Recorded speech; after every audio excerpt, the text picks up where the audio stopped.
That shows a guy like me that's going to school and stuff that, you know, just because I go to school and get these degrees, that there's more past that. You know, it's just, this is part of the process to get there. We ain't ever stopping.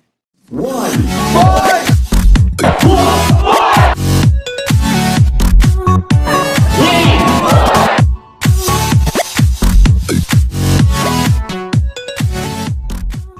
You don't wrap your whole existence around another person. When we get into this and we work a 12-step program, we think, oh good, we completed it, we're good, right?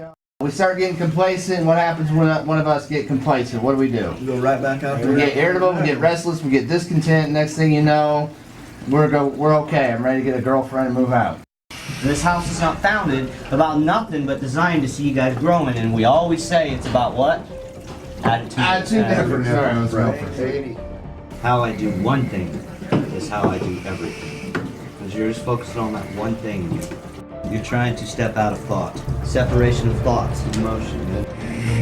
It's really helpful. Deep breathing, and there's things that you can do with mantras. I think it's very important. A lot of us use reading as meditation.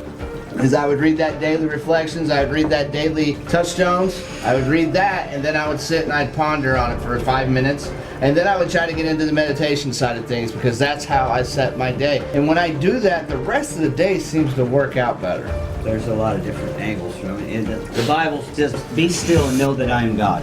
I believe 100% that that's what they're talking about, to be still in your mind, to be still. It's not just to sit down, it's to quiet the mind, because that is where our enemy lies. At least my enemy, all this racing thoughts and this you're not good enough and what you need and what you want and what you don't like.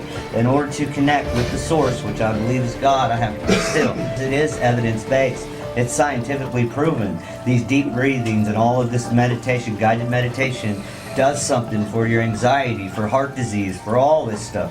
It's, you know, science or spiritual reasons, it's a proven technique. It's evidence-based. It is incredibly hard to shut my brain down for 30 seconds.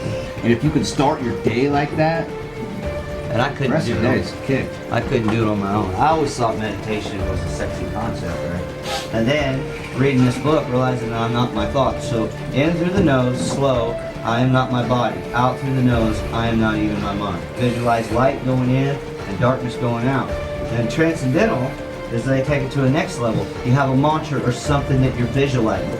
You know, whatever brings you peace, you come up with your own little thing, and that's what you channel, and that's what you chant. Vibration, it's a frequency, and your brain reacts to different frequencies. The cross is a mantra. Whatever you got, doves are a mantra. Children laughing can be a mantra. Whatever vision that you find that shuts your mind down and takes you to a happy place. It strengthens your recovery every time you practice that 12-step in all your affairs.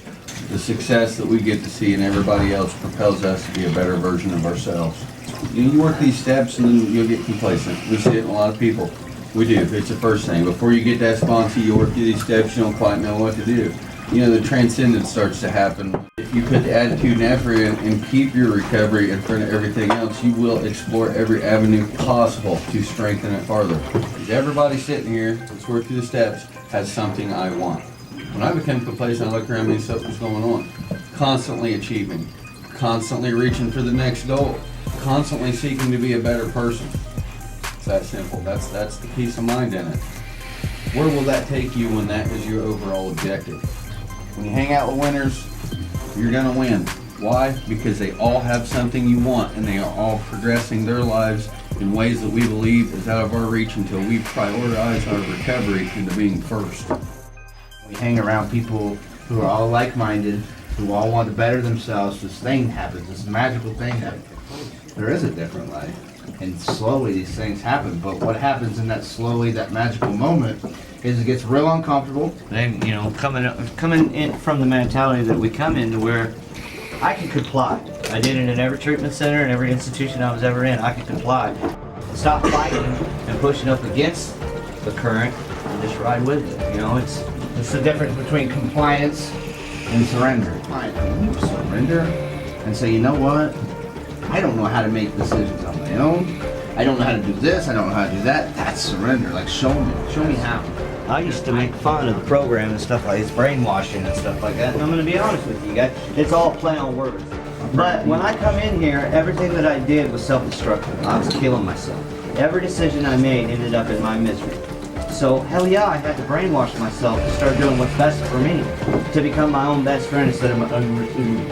Living a life where your own worst enemy is misery. Misery. But seriously, we have to brainwash ourselves to go from pessimistic to optimistic. To go from feeling sorry for ourselves to believing that anything's possible. From feeling sorry for ourselves to believing that we don't have nobody to blame but ourselves. To finally realize that I have to take ownership for everything in my life, forget everybody else, it's all up to me. That puts, for one, a lot of responsibility here. But it's also very empowering because once we realize that we were the problem, then we can become the solution. I think I started out with compliance. I had the reservations and stuff, and the conditions, once I get the cord off my back, or once I get this, I can stop until I realized what I was actually dealing with.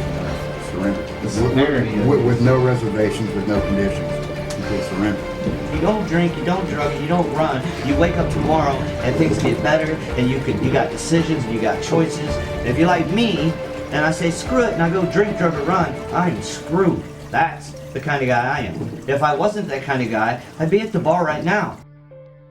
I love to drink. I can't. So I had to do whatever it takes to not. Whatever it takes. I finally realized I don't want to die. I don't want to die.